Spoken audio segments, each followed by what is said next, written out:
SER Podcast.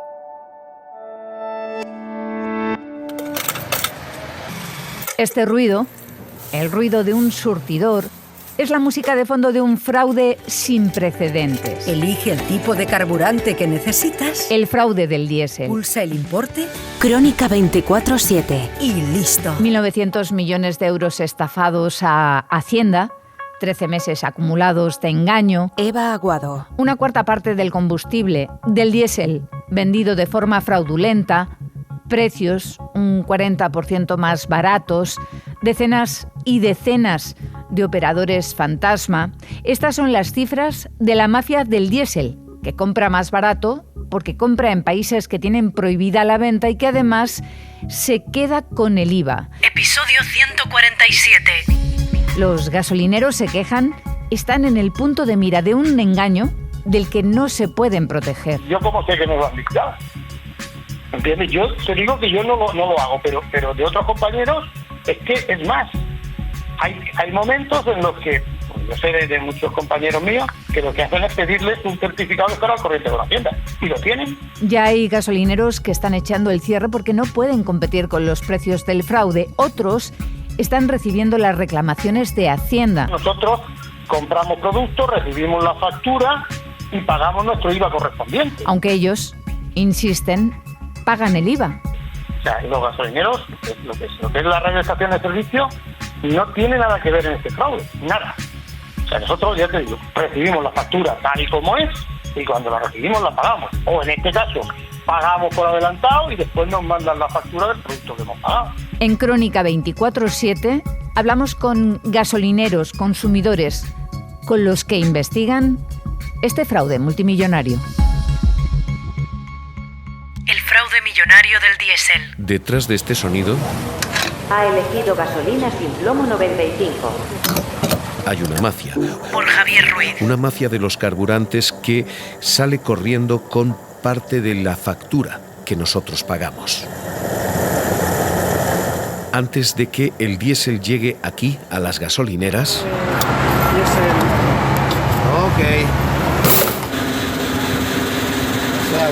esas mafias han traído diésel de Siria, Rusia e Irán, es decir, de países que tienen prohibido exportarlo, y fingen operaciones de descarga, refinado y carga en puertos como Turquía, Marruecos. El resultado es que se trae a España un diésel muy barato porque es fruto del contrabando de países que no tienen ahora mismo capacidad de vender y que con esa falsa bandera se puede penetrar en muchísimas gasolineras. No tenía que repostar esto, pero ayer cuando pasé ya me fijé que estaba a un precio y está un poco más barato. En Málaga ha estado y allí está mucho mejor. Aquí está bastante bien. Sí, están más bajitos, sí. De hecho, voy a llenar ahora el depositorio. El fraude ha crecido y según las cifras del sector y la agencia tributaria, apenas era del 3% en 2009. Se disparó al 5% en 2022, cuando la ministra Rivera ponía en vigilancia al sector. Se le ha encomendado al organismo de competencia, la CNMC, si se está produciendo un traslado de ese beneficio en favor de las gasolineras, de las estaciones de servicio, o si lo que se está produciendo. En 2023 es ya del 15% y a fecha de hoy del 25%. 1 de cada 4 litros que venden los operadores es diésel en fraude.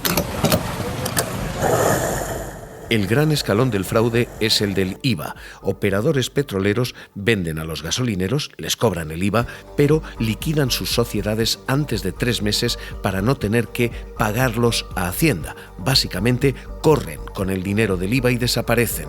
Los gasolineros protestan porque, ellos dicen, no son capaces de distinguir quién va a cerrar su compañía de quién es un operador tradicional. Yo no tengo criterio, ni ningún gasolinero tiene criterio para saber si un operador está defraudando o no.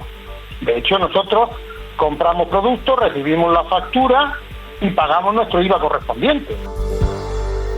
El segundo fraude es el de los biocombustibles. Las gasolinas en España tienen que contener una cantidad de biocombustibles por litro para reducir las emisiones de CO2. El diésel que se está vendiendo en fraude no incluye esos elementos, es más contaminante y así es también más barato. Ese fraude suma otros 500-600 millones de euros más. Y hay un tercero, es el llamado fondo de eficiencia, una cuantía que las petroleras deben abonar precisamente por contaminación, pero que el combustible pirata no está pagando. Ese fraude suma entre 60 y 100 millones más. La factura total, 1.900 millones. Los gasolineros que no compran en fraude dicen esto nos está arruinando porque hay competencia justo enfrente que puede llegar a vender 40 céntimos más barato por litro. Para nosotros están siendo ya muchos meses de pérdidas, de caída de ventas en nuestras estaciones, como nosotros otros cuantos, y estamos en una situación de desesperación. No podemos competir, se están cerrando muchas gasolineras, las legales se están cerrando, entonces está siendo bastante dura esta situación. Esto es un enorme problema fiscal porque Hacienda está dejando de ingresar dinero suficiente como para construir 20 hospitales. Esos son 1.900 millones. Esto es además un problema comercial porque Repsol, Cepsa, BP están viendo como sus gasolineras de bandera... Hoy la energía puede tener formas diferentes. Las abandonan para empezar a comprar mercado negro y, sobre todo, esto advierte la Confederación Española de Gasolineras, lo hace Javier de Antonio, puede convertirse en un problema de seguridad pública porque los gasolineros no pueden garantizar que ese diésel no se adultere. También se han dado ya circunstancias anteriores, hace unos cuantos años en el mercado, de adulteración del fraude, de adulteración del combustible en sí, una alteración física del TAP. Con semejante fraude, la ONIF, la Oficina Nacional de Investigación contra el Fraude, y la UCO de la Guardia Civil han comenzado a desarticular tramas. En los últimos días se ha dado un golpe de 182 millones a un entramado empresarial en Madrid y de 133 millones a otro en Sevilla. Se han practicado 6 detenciones, 2 registros. Lo que se está haciendo ahora es advertir a las estaciones de servicio. Hacienda ha enviado 400 cartas diciendo que quienes compran en fraude y lo saben pueden ser susceptibles de un delito de receptación. Y algunos gasolineros reconocen que cuando los precios son tan bajos o las condiciones tan extrañas... Y estos me exigen pagarles por adelantado. Claro, el adelantado siempre tiene el problema de que no llegue el camión o de cualquier cosa que pueda pasar, no sé. Pueden estar participando en ese fraude. Ahora, la lucha contra la mafia del diésel ha comenzado en nuestros surtidores. Aquí está más barato, 10 céntimos más barato aquí que mejor en la Repsol y en algún sitio. He venido porque tenía que repostar sin más. Yo la verdad que no suelo andar mucho en el coche, entonces gasto poco carburante, quizás una vez al mes o así.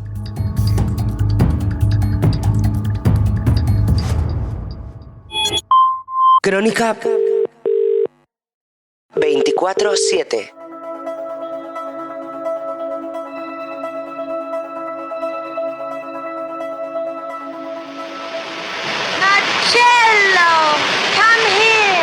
En esta escena de La Dolce Vita suenan 3 estrellas del cine.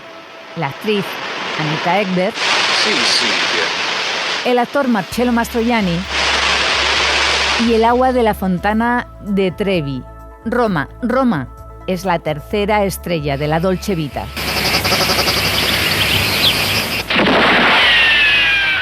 Esa chicharra que se oye justo antes del disparo de Clint Eastwood en el spaghetti western El bueno, el feo y el malo... Verás, el mundo se divide en 2 categorías. Los que tienen revólver cargado y los que cavan. Tú cavas. También es protagonista de la película. Nos suena a oeste americano, aunque se rodó, como tantas otras películas de los 60, en el desierto almeriense de Tabernas. Y en Crónica 24/7... te hablamos de estos otros protagonistas del cine, de las localizaciones, de los localizadores. Esta semana se ha celebrado en Valladolid la 4ª edición de la Shooting Locations Marketplace, la feria en la que se encuentran los que buscan y los que ofrecen localizaciones, ciudades, rincones para rodar películas o series. En Crónica 24/7 viajamos a Valladolid para averiguar cuánto dinero deja, cuánto empleo crea, ¿cuánto turismo fomenta allí donde va? La industria del cine.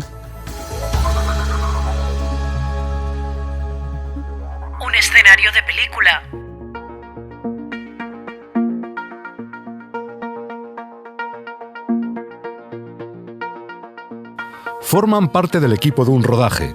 Su trabajo resulta determinante, aunque sus nombres en los títulos de crédito pasen habitualmente desapercibidos. Por Javier Cuevas. El localizador básicamente es el que se encarga de buscar los escenarios y según un guión, según las necesidades de producción. O sea, no estás buscando lo mejor y lo más bonito, sino atado a una serie de condicionantes. Es un trabajo apasionante, también estresante muchas veces, pero que es bastante solitario en realidad. Somos los que abrimos camino, los primeros que llegamos a los sitios. Encontrar el lugar perfecto para ambientar una historia requiere paciencia y conocimientos suficientes como para imaginar el papel que terminará jugando la localización en la propia trama. Una vez identificadas las ventajas artísticas del posible escenario, hay que tener en cuenta otros factores esenciales.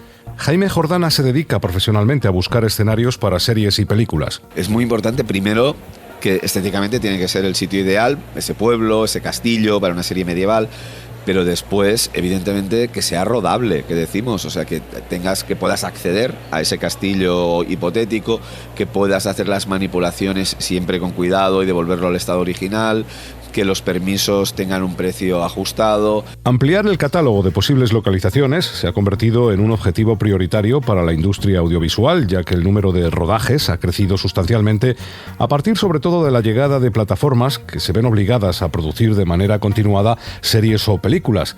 Algunas zonas están ya muy vistas, de ahí que haya que explorar nuevas opciones. Los rodajes en capitales, Madrid, Barcelona, Bilbao incluso, cada vez molestamos más porque están muy habituados a los rodajes. Por eso es tan importante estas ferias como Valladolid para abrirnos a nuevos espacios de rodaje muy interesantes que puede dar toda España o la península ibérica, porque Portugal también está aquí, que somos recibidos con los brazos abiertos por todo lo que representa a nivel económico, de imagen, turístico.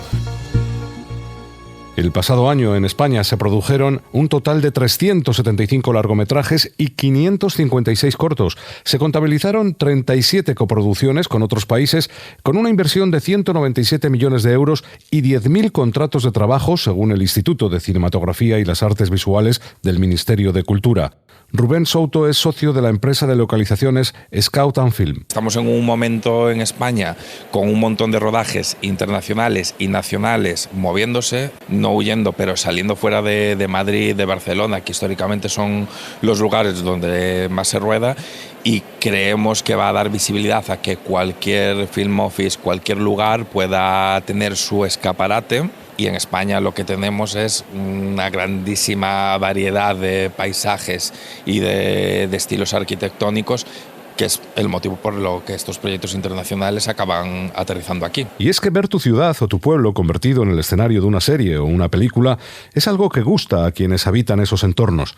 Los ayuntamientos de poblaciones medianas y pequeñas se han dado cuenta además de que la llegada de un rodaje conlleva beneficios económicos mientras se lleva a cabo, pero también después. Son varios los ejemplos de rutas turísticas que se han conformado con las localizaciones de una producción. A este fenómeno se le conoce como turismo seriéfilo.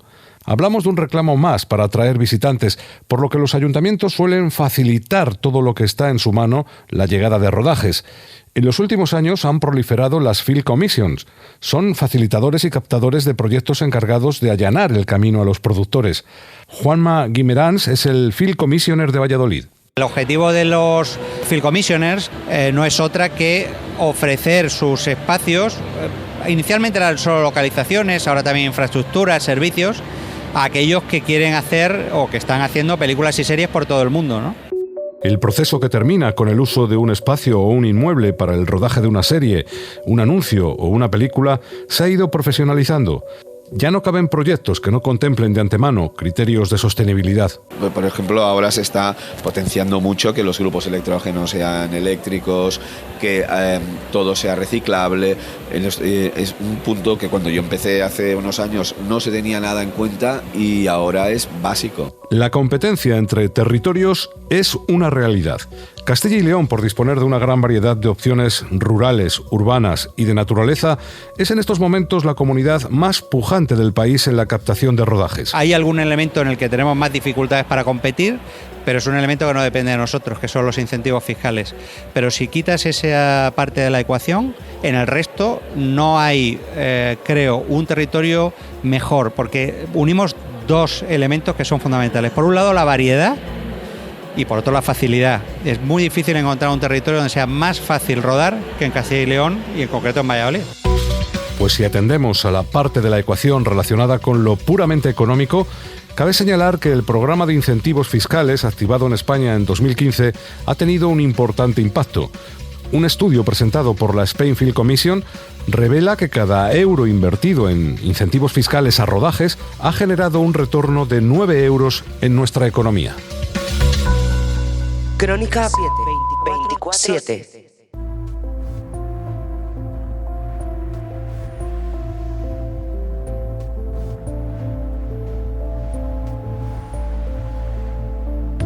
Moncloa es una pequeña gran ciudad en la que te puedes encontrar todo tipo de oficios reflejados. Conductores, analistas, asesores, un cocinero, un cetrero. 2.000 personas trabajan en Moncloa.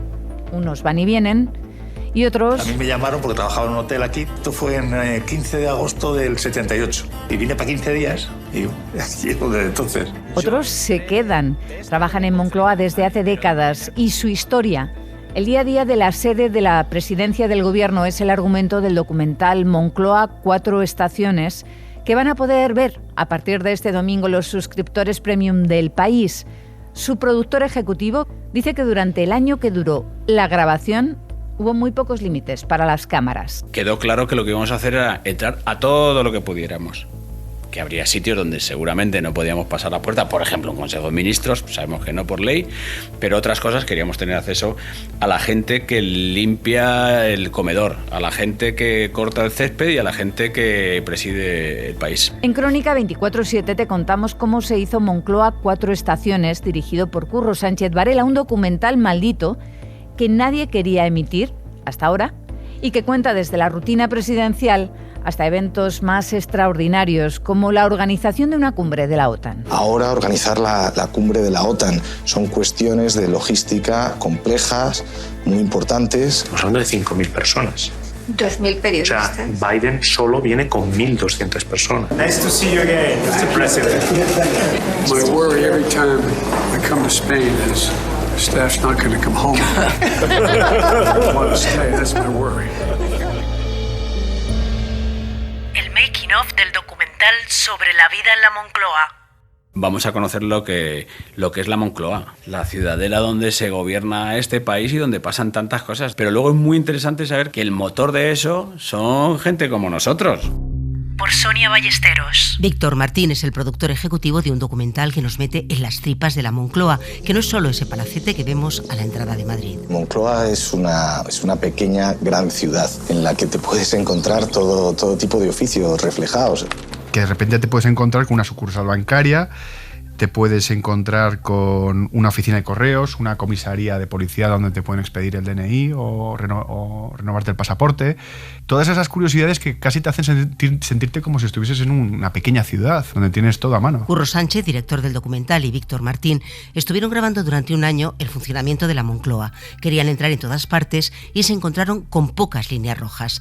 Captaron la rutina y acontecimientos extraordinarios, vivieron sus horarios y hablaron con asesores, funcionarios, trabajadores. La ruta que llega por la mañana traía gente que se dedica a seguridad, a comunicación, abogados, camareros, limpiadores, cortacésped, conductores y algunos son de una ideología política, otras de otra. O sea que es que ahí hay de todo. O sea que es interesantísimo. Y algunos, pocos quedan ya, entraron a trabajar con Suárez y ahí siguen. Y una persona que me llamó la atención por su energía, por su historia, por todo lo que ha visto y lo que ha vivido, es José María Roca, el jefe de cocina del Palacio de la Moncloa. Yo de todos guardo un grato recuerdo, porque todos, la verdad, han sido muy comprensivos con la cocina y han sido personas muy cercanas. Cuando termine con esto, marco 2. ¿Qué tal están comiendo? Por ejemplo, nos contó que Adolfo Suárez no comía nada. Rajoy más glotón, le gustaba más el buen comer, al igual que Felipe González. Y sin embargo, pues los posteriores más coquetos, se cuidaban más, lo que comían más sanos también. En Moncloa hay sagas familiares. Yo entré de extra, venía con Felipe González, pero de manera continua, cuando ya entré de ordenanza, fue con el presidente Aznar. He estado de extra de camarero, he sido ordenanza, he estado en secretaría. Mi padre entró con Felipe González. He compartido muchas cosas con mi padre aquí. Sí. Hay también un cetrero. Sus aves se ocupan de ahuyentar a las palomas y otros pájaros para garantizar la seguridad del espacio aéreo. Esta especie que volamos en concreto, el águila de Harris, son muy sociales, se enseñan unos a otros. Apaches, dentro del equipo, yo le llamo el profe. Le utilizo para trabajar porque es un fenómeno y le utilizo para enseñar a los futuros pájaros que entran en el equipo, ¿no? Este documental nos permite conocer a algunos de los 2.000 trabajadores de Moncloa, camareros, ordenanzas, conductores, personal de seguridad y también analistas, asesores como los de Relaciones Internacionales que reciben un curioso nombre. El Sherpa, en el término nepalí, es el guía. En Relaciones Internacionales es la persona que ayuda, acompaña. Macron, muy joven, fue Sherpa de Hollande, del presidente Hollande. Es como una figura totalmente a la sombra. Y una curiosidad, si alguno ha escrito una carta a Moncloa, podrá ver las caras del equipo encargado de leerlas y dar respuestas. La mayoría de la gente escribe, aunque el tono sea negativo, que está enfadada con una medida del gobierno, lo escribe de forma educada. Sacar a Franco del Valle de los Caídos. Pues la semana después llegaron a avalancha de escritos a favor y avalancha de escritos en contra. Y eso es España. Víctor Martín y Curro Sánchez nos cuentan que querían conocerlo todo, tener acceso al que pone la mesa, al que corta el césped y al que preside el gobierno. Y así fue, nos dicen. Solo hubo 2 líneas rojas. El acceso al Consejo de Ministros prohibido por ley, así que se quedaron en la antesala. Es un ambiente como muy distendido, pero ya también de trabajo. Sí, no. Yo quiero aparecer como soy. Ahora le estoy explicando que va a tener un hermanito. Bueno, eso puede ser traumático. Lo que pasa es que no se le ve sufrir. Hubo otra línea roja por razones de seguridad. El búnker de la Moncloa. Es un espacio, 7 o 10 plantas por debajo del complejo, y ahí, en caso de una situación extrema, de un, holocausto nuclear, por ejemplo, tiene cabida para 150 personas. Durante 3 meses de autonomía, pues ahí tienen hidrocarburos, tienen un hospital subterráneo, un montón de comida y de agua, tienen fosa séptica, tienen de todo. Es una ciudad subterránea. Imposible entrar en el búnker. Sí podemos ver en el documental cómo se pone en marcha la maquinaria de Moncloa ante un acontecimiento inesperado como la invasión de Ucrania. Era la madrugada del día 23 al 24 de febrero. A las 5:15 de la mañana, de repente sonó el teléfono. Ese mismo día reunimos al Consejo de Seguridad Nacional ya por la mañana, con Su Majestad el Rey, con el presidente del Gobierno, con el Gobierno, para empezar a tomar decisiones. O cómo se organiza una cumbre internacional donde todo está medido al segundo. Ahora organizar la cumbre de la OTAN. Un desafío logístico. Estamos hablando de 5.000 personas. 2.000 periodistas. O sea, Biden solo viene con 1.200 personas. Y sobre todo, lo que más me llamó la atención de la cumbre de la OTAN es el amor y reverencia absoluta de todos los líderes internacionales por el exsecretario de la OTAN, Javier Solana, que ahora es presidente honorífico del Museo del Prado y les atendió, les acogió a todos. Es una persona muy, muy respetada y muy querida en la política internacional. Al verme que yo le recibía, pues fue una sorpresa extraordinaria. Yo conocía a todos.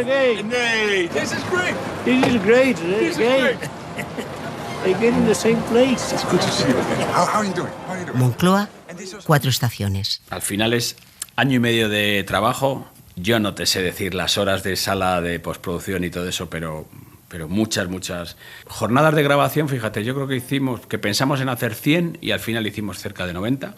Y ha sido apasionante, apasionante, porque no es solo la cúpula política, es que Moncloa son miles de personas trabajando es una gran ciudad.